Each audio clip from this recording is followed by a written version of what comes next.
నమామీశ్వరం సచ్చిదానందరూపం లసత్కుండలం గోకులే భ్రాజమానం యశోదాభియోలుకలాత్తవమానం పరామృష్టమజం తతో దృచ్య గోప్య రుదం తం ముహుర్నేత్రయుగ్మం మృజం తం कराम्बोजयुग्मेन सतङ्कनेत्रं मुहुश्वासकं पत्रिरिकाङ्ककण्ठ स्थितग्रैव दामोदरं भक्तिबद्धम् इति धृत्कुत्वलीलाभिरानन्दकुण्डे स्वघोषं निमज्जं तं वाक्यप्रयं तं त्वदीयेषिताज्ञेषु भक्तैति तत्त्वं पुनः प्रेमतस्तं सता वृत्तिवन्दे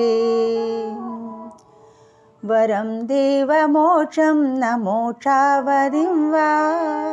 न चान्यं वृणीहं वरेशादपीह इदं देव पूर्णाद गोपालबालं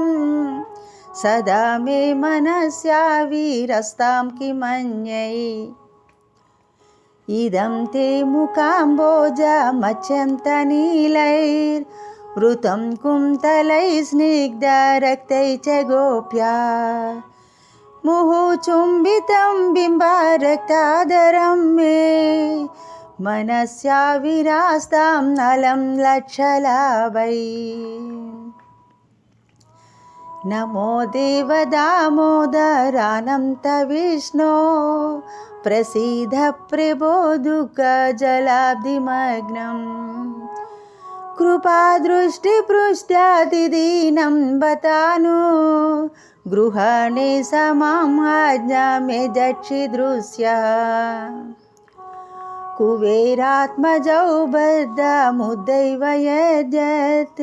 त्वया मोचिता भक्तिभजौ कृतौ च तदा प्रेमभक्तिं स्वकं मे प्रयच्छ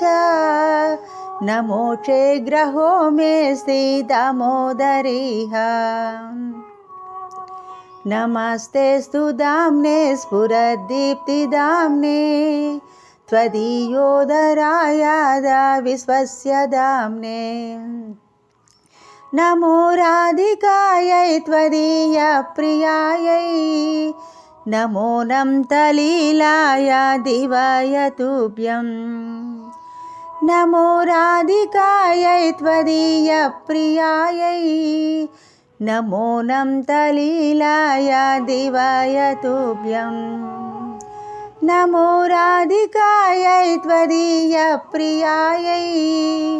नमो नमस्तलीलाय देवाय तुभ्यं नमामीश्वरं सच्चिदानन्दरूपं